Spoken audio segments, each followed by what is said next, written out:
안녕하세요. SPI 고병기 편집장입니다. K리츠 위클리 전해드리도록 하겠습니다. 관세 갈등이 최악의 국면을 지나면서 국내 증시도 조금씩 회복세를 보이고 있는데요. 지난주 코스피 지수 같은 경우에 2.53% 상승하면서 2주 연속 2% 이상 오름세를 이어갔고요. 리츠 시장도 상호 관세 이슈 여파로 인한 3주 연속 하락세를 딛고 2주 연속 상승세를 이어갔습니다. 지난주 21개 리츠의 단순 평균 수익률은 0.78%를 기록했고요. 전주에 2.66% 상승했는데 전주에 비해서 상승폭이 줄기는 했지만 오름세를 이어갔다는 점에서 의미가 있습니다. 다만 다소 진정되기는 했지만 당분간 관세 이슈는 증시 및 리츠 시장 향방에 큰 영향을 미치는 변수가 계속될 것으로 그렇게 예상이 됩니다. 지난주 시장에서 주목했던 이 거시경제 관련 내용들을 보면 이 미국 연방준비제도 이사회가 발간하는 경기 동향 보고서인 베이지북 발표가 있었죠. 베이지북 같은 경우에는 제롬 파월 연준 의장이 중요하게 여기는 보고서로 알려져 있는데요. 이번 베이지북에서는 국제무역 정책과 관련된 불확실성이 미국 경제 전반에 확산되고 있다고 평가를 했습니다. 고용은 소폭 증가했지만 기업들은 신규 채용에 소극적이었고 임금 상승세도 둔화됐다. 그리고 외국인 방문객 감소로 여행 수요가 위축된 가운데 주택 재고 부족과 비금융 서비스 수요 악화도 보고됐습니다. 아울러 연준은 트럼프 행정부의 전면적 관세 정책에 따라서 미국 기업들이 가격 인상을 적극 검토하고 있다. 이렇게 밝히기도 했는데요. 전반적으로 이 관세 전쟁 관련 무역 관련 전쟁이 미국 경제에 상당히 부담으로 작용하고 있다. 이런 평가가 나왔습니다. 아울러 연준 고위 인사들의 발언들도 눈길을 끌었는데요. 특히 아드리아나 쿠글로 연준 이사 같은 경우에는 트럼프 행정부의 대규모 관세 인상이 물가 상승과 경제 전반에 미치는 영향이 당초 예상보다 크다. 이렇게 평가를 했고 또 인플레이션 리스크가 여전히 상존하고 있기 때문에 당분간 기준금리를 동결하는 것이 적절하다. 이렇게 강조하기도 했습니다. 한국 경제 역시 관세 전쟁의 직격탄을 맞고 있는데요. 한국은행이 지난 24일에 발표한 올해 1분기 한국의 실질 국내 총생산 GDP를 보면 전분기 대비 0.2% 감소하면서 3분기 만에 마이너스 성장을 돌아섰고요. 또 JP모건은 같은 날 발표한 보고서에서 올해 한국의 GDP 성장률 전망치를 기존 0.7%에서 0.5%로 다시 한번 하향 조정하기도 했습니다. 이번 주에도 시장에서 주목해야 될 거시경제 지표들이 많습니다. 이번 주에는 일단 1분기 미국 경제 성장률 속보치가 나오고요. 그리고 4월달 비농업 고용 지표, 그리고 3월 개인 소비 지출 가격 지수 등의 발표가 예정되어 있기 때문에 모두 시장에서 중요하게 보는 경제 지표이고 주목해서 이 수치들이 어떻게 나오는지 살펴볼 필요가 있을 것 같습니다. 개별 리츠 얘기를 좀 해보겠습니다. 지난주 같은 경우는 전체 21개 리츠 중에 15개 리츠가 상승하고 5개 리츠가 하락을 했는데요. 대체로 보합세를 보이거나 소폭 상승한 리츠들이 많았습니다. 관세 전쟁의 여파가 지속되고 있는 가운데 전반적으로 뚜렷한 방향성이 보이지 않는 상황이 지속되고 있었고요. 가장 큰 폭으로 오른 리츠는 신한 서브 T&D 리츠로 한 주 동안 2.87% 상승했습니다. 이어서 ESR 캔들스퀘어 리츠가 2.64% 오르면서 두 번째로 상승세가 컸고, 그리고 1리츠 코크랩 D&D 플로품 리츠가 2% 이상 상승하면서 상대적으로 오름폭이 컸습니다. 이 중에 1리츠 코크랩 같은 경우는 전주에 5.14% 상승하면서 올해 들어 처음으로 4,500원 선을 회복했는데 2주 연속 상승세를 보이면서 4,500원 선에 안착한 점이 눈길을 끌었고요. 이 외에 대다수의 리츠는 1% 안팎의 상승률을 기록했습니다. 반면 상대적으로 낙폭이 컸던 리츠는 롯데 리츠로 한 주 동안 1.27% 하락했습니다. 그리고 개별 리츠 소식을 좀 더 전해드리면 신한 알파 리츠 같은 경우는 제14기 주당 배당금을 173원 지급한다고 이렇게 밝혔는데요. 제14기는 2024년 10월부터 2025년 3월까지고요. 지난 25일날 공시가 됐는데 전기 대비 소폭 감소한 수준이고 전년 동기 190원 대비해서는 8.9% 감소한 수준인데요.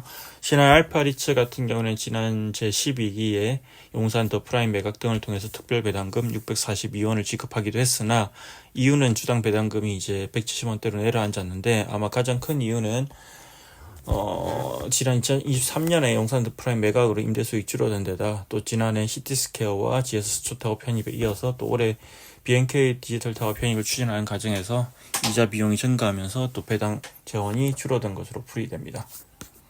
마스턴 프리미어 리츠의 최대 주주가 변경이 됐는데요. 기존의 마스턴 프리미어 리츠 최대 주주는 패밀리 오피스 성담이었는데 최근 성담이 200만 주를 장내 매도하면서 지분율이 기존 7.52%에서 6.45% 줄었고요. 이에 따라 마스턴 프리미어 리츠의 최대 주주는 마스턴 투자운용으로 변경됐습니다.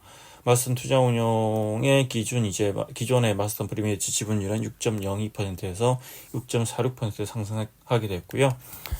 한편 마스턴 투자운용은 최근 마스턴 프리미어 리츠를 맡을 대표 매니저 새로 뽑고 있는데 사실 이제 뭐 만만치 않죠. 왜냐면 지금 마스턴 프리미어 리츠 자체가 처한 상황이 만만치 않기 때문에 새 매니저를 뽑기도 쉽지 않은데 어쨌든 지금 기존의 상장 리츠 운영 경험이 있는 인력을 영입하기 위한 협의를 진행하고 있고요. 조만간 발표가 날 것으로 보입니다.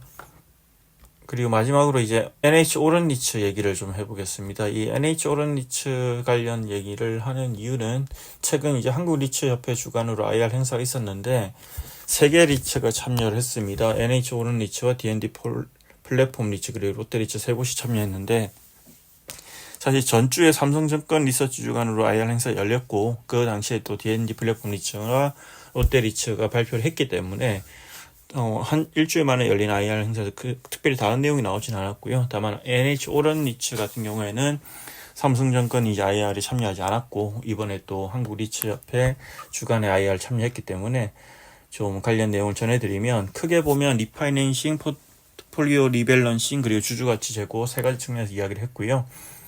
우선 이제 리파이낸싱 관련해서는 올해 4,266억 원 규모의 담보대출 만기가 도래하는데 이 중 80%에 대해서는 이미 리파이낸싱 완료했고 올해 리파이낸싱 모두 끝난 뒤에는 쿠폰 기준 가중평균 금리가 기존의 4.67%에서 4.24%로 하락하면서 연간 약 18억 원의 금융비용 절감 효과가 있을 것으로 예상됩니다. 그리고 포트폴리오 리밸런싱 관련해서는 이제 지방자산 매각과 하이터진로 수초 사업 그리고 도니문 디타워 편입을 통한 수도권 중심으로의 자산 재편이 핵심인데요. 일단 하이터진로 서초 사업은 올 상반기 그리고 도니문 디타워 같은 경우는 하반기에 편입할 계획이고 하이터진로 서초 사업은 하이터진로가 장기 임차 계약을 맺고 있는 트리플렛 자산이고요. 그리고 도니문 디타워 같은 경우에는 우선주에 투자할 계획입니다. NH 오른리츠는 이 두 자산의 편입을 통해서 향후 7년 동안 연 7.0% 배당 수익을 확보했다. 이렇게 밝혔는데요. 다만 이제 하이트진로 수조 사업 같은 경우에는 하이트진로 임대차 계약이 끝난 후 7년 뒤죠. 임대차에 대한 전략이 필요한 부분이 있고 또 구분 소유 건물이라는 점에서 관리 및 운용이 만만치 않은 자산이다. 이런 평가도 많고 그리고 이게 계속해서 이제 하이트진로 장기 임차하면서 거래가 몇 번 됐는데 이번에 거래를 하게 되면 폭탄 돌리기에 폭탄을 잡는 거다 이런 평가도 많았고 실제로 사무시장에서 상당히 선호하지 않았던 자산이기 때문에 또 상장 리츠가 이런 자산을 인수를 해서 어떻게 잘 운용할 수 있을지는 좀 지켜봐야 될 것 같습니다. 이와 관련해서 이제 NH농협 리츠 운용은 약 7년의 운영 기간 동안 80억 원 규모의 캐펙스 비용을 마련하고 이후 업무 시설을 의료시설이나 관광 숙박시설 그리고 연구시설 등으로 컨버전을 해서 자산 가치를 추구할 계획이다. 이렇게 이제 밝혔는데요. 일단 좀 지켜봐야 되겠지만 그렇게 이제 만만치는 않은 그런 작업이 될 것 같고요. 실제 그래서 이제 SPI에서는 그동안 여러 차례 이 하이트진로 서초 사업 인수에 대해서도 좀 뭔가 이런 이제 부정적인 의견이 있다는 점 전해드렸고 그리고 이 NH 오른리츠 같은 경우에는 이 앞으로 이런 구분 소유 빌딩, 이 하이트진로 서초 사업 외에도 분당 스퀘어도 구분 소유 빌딩이기 때문에 이 구분 소유 빌딩을 잘 관리하고 운용하는 게 이 운용 역량을 가늠할 수 있는 핵심 이제 시험대가 될 거다 이렇게 얘기해 드린 바 있습니다. 그리고 이번 IR에서 이제 NH 오른리츠 같은 경우에 향후 2년치 배당 가이드라인도 발표를 했는데요. NH 오른리츠는 이제 일단 하이트진로 수초 사업 편입 이후에 연간 300억 원 내외의 안정적인 배당금을 지급하겠다. 이렇게 300원 내외의 안정적 배당을 지급하겠다.